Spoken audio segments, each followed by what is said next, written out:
All right, we are starting off in this very windy, chilly morning right outside of Marlborough, which is going to be our little adventure for today. And the first place we're headed is we are heading towards some pretty exciting, ancient, interesting sites. So I won't spoil it. I'll let you know when we get there, but that is where we're headed now. So come with us as we take a little adventure and do a little tour around Marlborough today.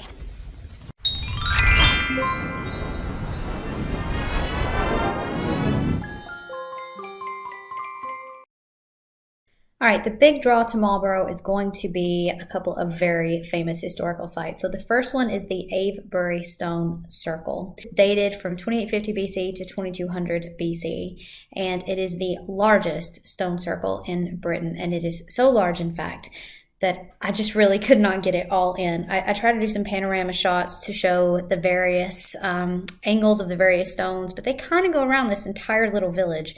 So it is, in fact, very huge. And let me tell you, the day that we visited, there is a lot of stuff going on here. Besides having the cute little village, there is a lot of people who I would say are having religious ceremonies at these stones.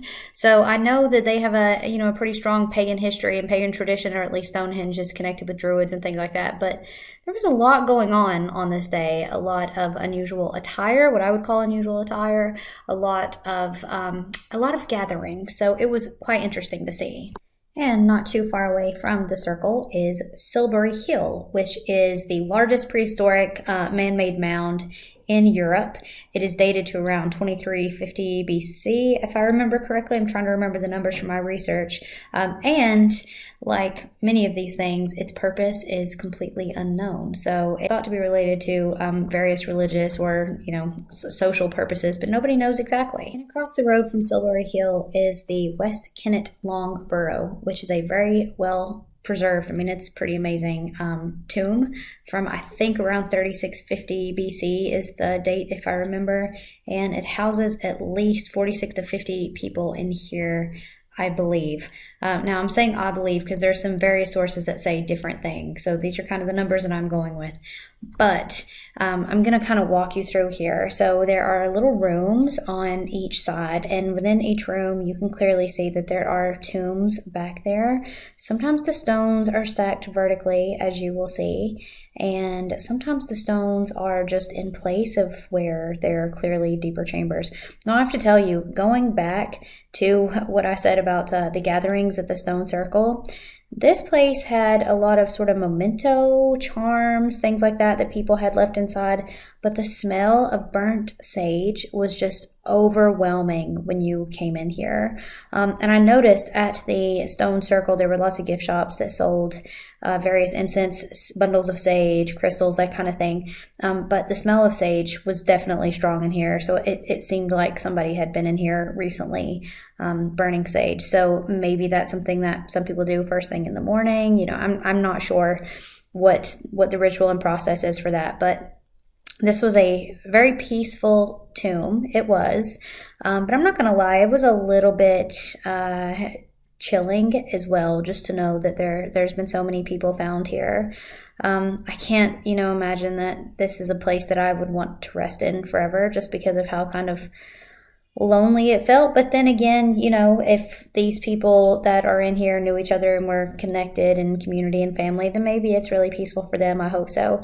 But it was a bit of a chilling sort of experience. I also climbed on top of the mound just to kind of get a panorama view of the area. So I'm going to show you that now. And I have another image of what I saw from up here, which was super cool in a different kind of way.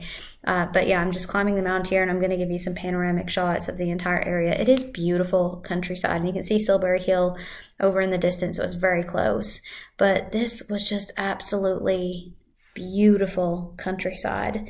It is quite peaceful up here on the side of this little hill again. And there is my little Gigi and Byron and my wonderful husband just chilling out, waiting for me to get done filming in the tomb so that I can go dog sit and Alex can come in. From what we understand, dogs are not allowed inside, which I think is fair enough. As I was standing on top of this hill, I look up to the sky and there is this huge bird that is circling, and I looked this up, and this is called a red kite. This magnificent bird was almost extinct at one time, and due to conservation efforts, it has now been reintroduced and now symbolizes resilience and hope. So I thought that was pretty cool to see. All right, for our literary connection, this is Marlborough College. Now, I wasn't able to get closer because school is in session. It is a secondary school, but this has a lot of famous, notable alumni, including the Poet Laureate Sir John Betjeman and the wartime poet Siegfried Sassoon. We will come back to Marlborough College in a second because there's a couple other things here of interest, but that will be our literary connection today. Lunch break time, so we headed to a place called Bunce's, and I had the grilled cheese sandwich on gluten-free bread. We shared an order of chips, but the grilled cheese sandwich was absolutely amazing, delicious. They used Parmesan as one of their cheeses, which is super interesting. And whatever dip this was, it was like a Dijon amazingness dip or something, but it was delicious. So this is called West Woods, and I'm just kind of taking a little stroll. Apparently, when it's summer and it's warm, it's really chilly today, so in September, but apparently when it's warm, there are just like thousands of bluebells that bloom and blossom, and it's just really beautiful up in here. I just wanted to kind of just do a quick little walkthrough to see if this is some place that I might want to visit again when it's warmer, and I think this would be a really great place to do some walking or hiking, as it were, depending on, you know, what kind of trails you're looking for. But yeah, there are signs like pointing you to the various different things, and it goes all different directions. So West Woods seems like a pretty cool place to kind of immerse yourself in for a bit. So I had to stop and film this as I was headed down West Woods. Look how beautiful this little mushroom colony is. I mean, that is just incredible. All right, we are now in the Savernake Forest, and there are lots and lots and lots of trails, and this is a national forest. They have camping, there's all sorts of stuff. But we were just speaking to someone that was telling us that some of the trees here are dated for like 1,500 years.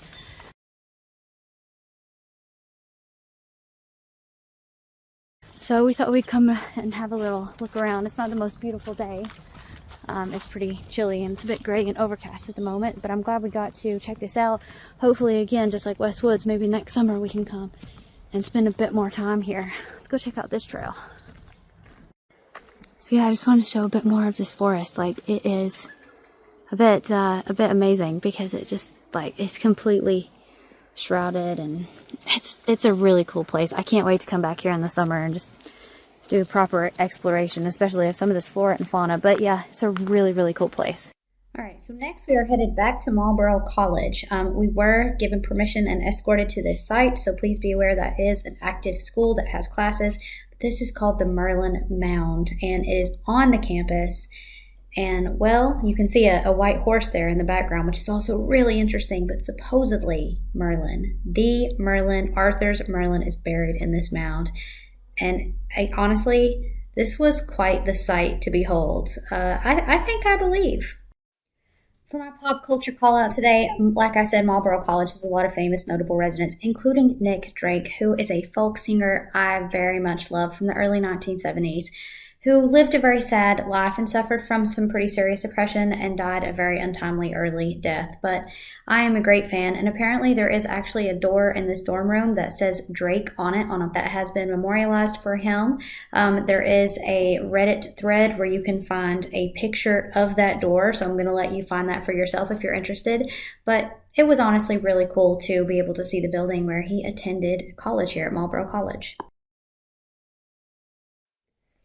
Finally, for my don't miss today, I'm going to say again, spend a lot of time on the high street. So there are plenty of pubs, there are some really great restaurants, and there are so many amazing shops. I mean, we went into so many shops, clothing shops, home goods shops, decor shops, just a little bit of everything in Marlborough, and I know that I will be back here.